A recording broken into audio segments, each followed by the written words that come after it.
Alright, so you're eyeing a brand new iPhone but want something compact, and that shiny new iPhone 16e is calling your name? Well, we're putting it to the test against the iPhone 16, 15, and 15 Pro, similarly priced models, to see if it's actually worth getting a phone with just one camera in 2025, or if the E in iPhone 16e stands for e-waste. We'll dive deep into the design, display, performance, cameras, and battery to find out. Hey, I'm Olive, your host here at Versus.com, and thanks to Surfshark for sponsoring this video. Kicking things off with design, all these iPhones share the same size. The iPhone 16e, 16, and 15 rock a matte aluminum frame, while the 15 Pro has that fancy matte grade 5 titanium frame. That said, they all have matte flat glass backs. Because of them being so similar, the easiest way to tell them apart is by checking out the camera setup on the back. In terms of weight, the iPhone 16e comes in at 167 grams, the 16 at 168 grams, the 15 at 170 grams, and the 15 Pro at 188 grams. They all have an IP68 rating, meaning they're dust tight and can survive being submerged in up to 6 meters of water for 30 minutes. As for colors, the iPhone 16e is available in just black or white. The iPhone 16 comes in black, white, pink, teal, and ultramarine. The iPhone 15 offers black, pink, yellow, green, and blue, while the iPhone 15 Pro goes for a more muted look with black titanium, white titanium, blue titanium, and natural titanium. As always, we took a quick office poll, and just based on looks alone, most of us preferred the iPhone 16 with its sleek vertical camera setup. But now, let's check out these screens. All models come with a 6.1-inch Super Retina XDR display, which is basically Apple's fancy way of saying OLED.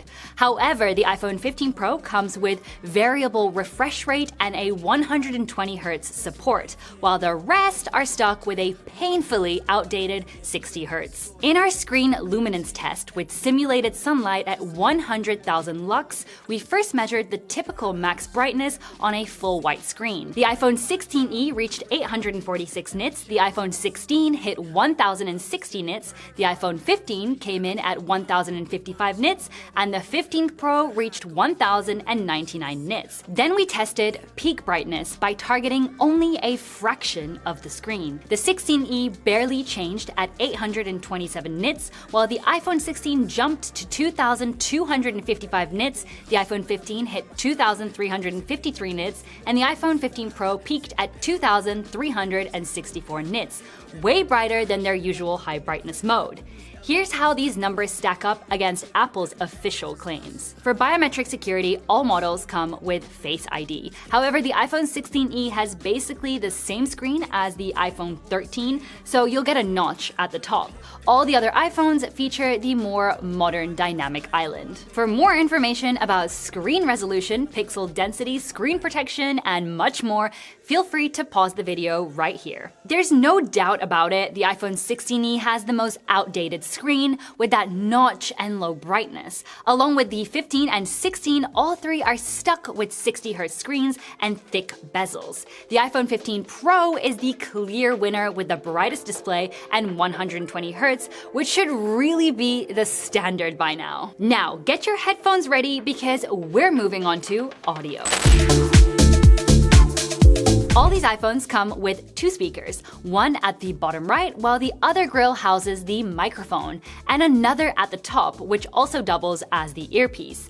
But do they really sound different? Put on your headphones and give it a listen. Let's just open Spotify and oh no, the song is blocked again. But no worries, Surfshark has the fix. With Surfshark VPN, you can virtually teleport your phone anywhere in the world, unlocking content libraries and turning those grayed out tracks into full albums ready to stream.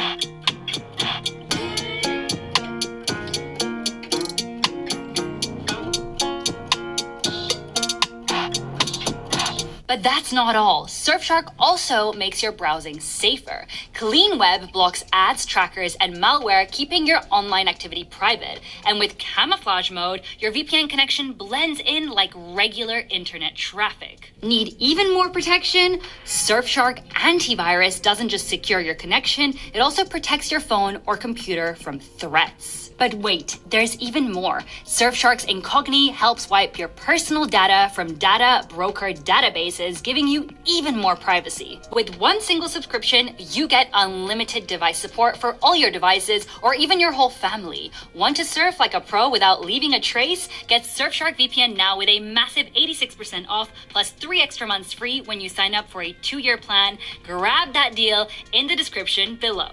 As expected, all phones sound pretty similar, but the iPhone 15 Pro, while slightly less loud, actually delivers clearer audio and better bass than the other models. All right, let's keep it rolling. Time to talk cameras.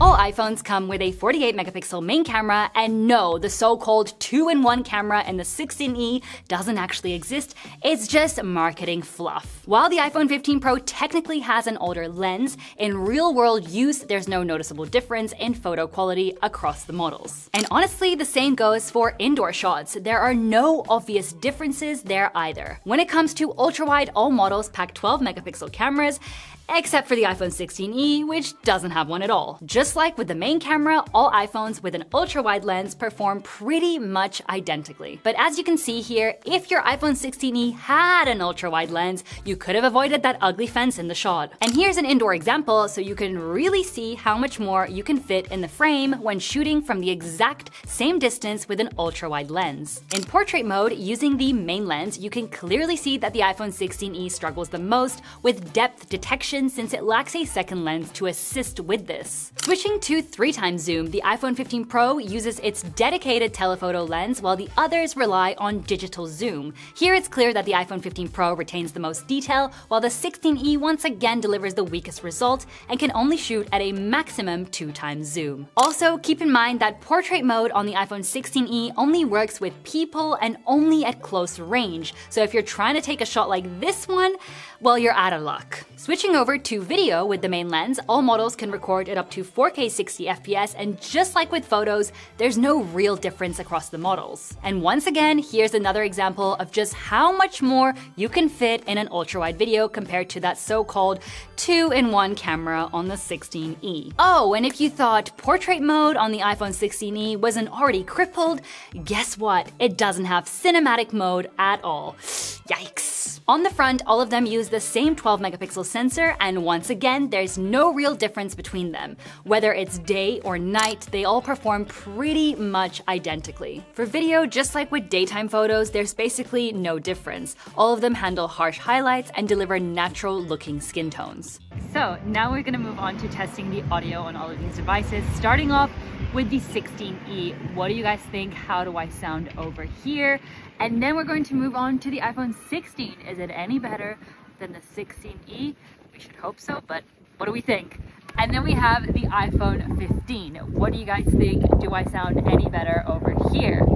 Finally, we've got the iPhone 15 Pro, relatively busy-ish area. What do you guys think? How's this one performing? And now let's talk about it. As you heard, the iPhone 16e actually does the best job at reducing wind noise, even in the scene with a lot of background sounds. When it comes to zoom, only the iPhone 15 Pro has a 12-megapixel telephoto lens with 3x optical zoom, as you can see here. At 5x zoom, all models rely on digital zoom, but the 15 Pro still holds onto the most detail. The same goes for 10x zoom, where the 16e is the blurriest, even though it shares the same main lens as the iPhone 16 and 15. Also, the iPhone 15 Pro can zoom up to 15 times, while the rest max out at 10 times. At night, interestingly, the 15 Pro is slightly darker than the others, while the iPhone 15 and 16 manage to capture more detail on the ground. With the ultra-wide lens, this is yet another example of how having a true ultra-wide camera makes a difference in field of view. In portrait mode at 2x zoom, there aren't any major differences, with the iPhone 16e delivering a good photo at this distance. Here's a sample of the much better better composition you can achieve thanks to the iPhone 15 Pro's telephoto lens. In video with the main lens, all of them have that super distracting lens flare. However, the iPhone 16e surprisingly handles the lamp's light better than all the other models. For ultra-wide video, you can see how the iPhone 16e's composition differs from the others. That said, all of them struggle with noise and lose a lot of detail in the shadows. As you can see, the iPhone 15 Pro obviously offers the most flexibility with its 3-camera system. The iPhone 15 and 16 perform pretty much identically, offering some versatility with their 2 lenses. Meanwhile, the 16e is the most limited, stuck with just one lonely lens. When it comes to chipsets, both the iPhone 16e and the iPhone 16 are powered by A18 chips. But even though Apple markets them as the same, the one in the 16e has one less GPU core. The iPhone 15 runs on the A16 Bionic, while the 15 Pro packs an A17 Pro chip. For RAM, the iPhone 15 comes with 6GB, while all the other models get 8GB. In terms of storage, all models offer 128 and 512GB options. The 15 Pro is the only one that goes all the way up to 1TB. But to really see how these phones compare, we put them through some real-world scenarios to check out their performance. In Bloom's TD6, we pushed the processors to the limit by sending thousands of units. All phones started at 60 FPS, but once the screen got crowded, the iPhone 16 dropped to 17 FPS, while the iPhone 16e struggled the most, dipping all the way down to 12 FPS. But this is an extreme case. For casual games and even more demanding ones with heavy graphics, all phones should perform just fine. Moving on, we exported 100 photos in Lightroom, and surprisingly, the iPhone 16 was the fastest, even beating the iPhone 15 Pro with a time of 6 minutes and 44 seconds. Next, we rendered a 3-minute 4K 30fps video in CapCut, and this time, it was a dead tie. All of them finished at 24 seconds. And just for fun, we opened a Microsoft Excel file with over 4 million cells. Once again, the iPhone 16e came out on top, though the iPhone 16 wasn't far behind. On top of these real-world scenarios, we also ran some benchmarks. In Geekbench 6, the iPhone 16 surprisingly came out on top, even beating the iPhone 15 Pro in raw performance. In 3D Mark's Wildlife Extreme Stress Test, it was the same story. The iPhone 16 delivered the best overall scores and highest loop, while the iPhone 15 Pro had the best lowest loop scores. In Antutu, for the 3rd time, the iPhone 16 came out on top, though once again, its scores were very similar to the iPhone 15 Pro. Lastly, we ran Antutu's storage benchmark to test read and write speeds. Surprisingly, the iPhone 16e had the fastest sequential write speeds, but in every other category, the iPhone 15 Pro was the top performer. Putting it all together, the iPhone 16 surprisingly showed the best performance, both in benchmarks and most real-world tests, while the iPhone 15 was consistently the weakest. That said, all these phones pack some punch. I mean, rendering a 4K video in just 24 seconds, that is nothing to complain about. Now, moving on to the software side of things, as of this video, all models are running iOS 18.3. Apple doesn't officially say how many updates their phones will get, but it's usually around 7 years. This is where we see the most differences, since not all new features are making their way to older models. And ironically, not all new features are available on the latest iPhone 16e either. For example, Apple Intelligence and Visual Intelligence are available on the iPhone 16e, 16, and 15 Pro, but not on the iPhone 15. On the other hand, the new Undertones features debuted with the iPhone 16 is MIA in the new 16e. Other missing features on the iPhone 16e include the camera button and spatial photos. There are some other technical quirks though. The iPhone 16 supports Wi-Fi 7, while the iPhone 15 Pro is limited to Wi-Fi 6E, and both the 16e and 15 are stuck with Wi-Fi 6. Another difference is USB speeds. The 15 Pro supports USB 3.2 Gen 2 with speeds of up to 10 GB per second, while all the other models are stuck with USB 2 capped at just 480 megabits per second. However, one interesting addition to the iPhone 16e is the new Apple C1 modem, which replaces the previous Qualcomm modem. Strangely enough, Apple isn't really making a big deal about it, so we'll have to wait and see if this turns out to be an upgrade or perhaps a downgrade. All right, let's jump into our final section.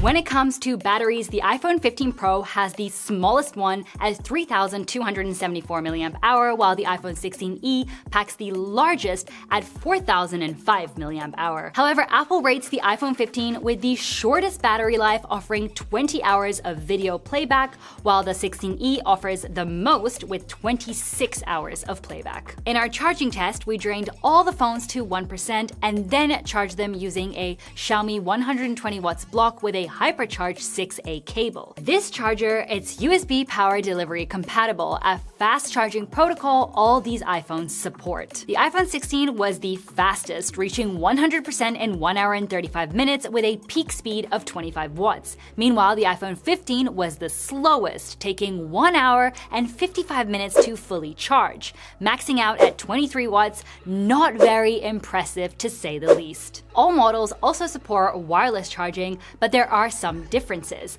The iPhone 15 and 15 Pro can charge at 15 watts with a MagSafe charger, while the iPhone 16 steps it up to 25 watts with MagSafe or 15 watts with a standard Qi 2 charger. The iPhone 16e also supports wireless charging, but since it lacks MagSafe support, it's limited to just 7.5 watts. As for prices, the iPhone 16e comes in at an insane $599. The 16 will set you back $799, the 15 at $699, and even though the iPhone 15 Pro is no longer sold by Apple, you can find a renewed one for around $750. Honestly, I don't even need to crack a price difference joke this time.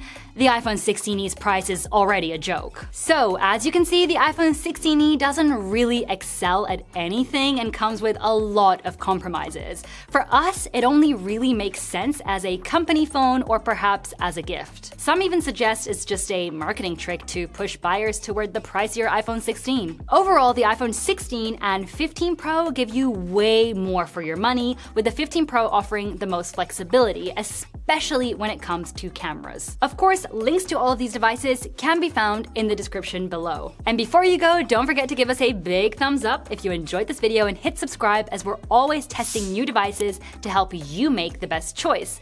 We'll see you in our next video, and until then, take care.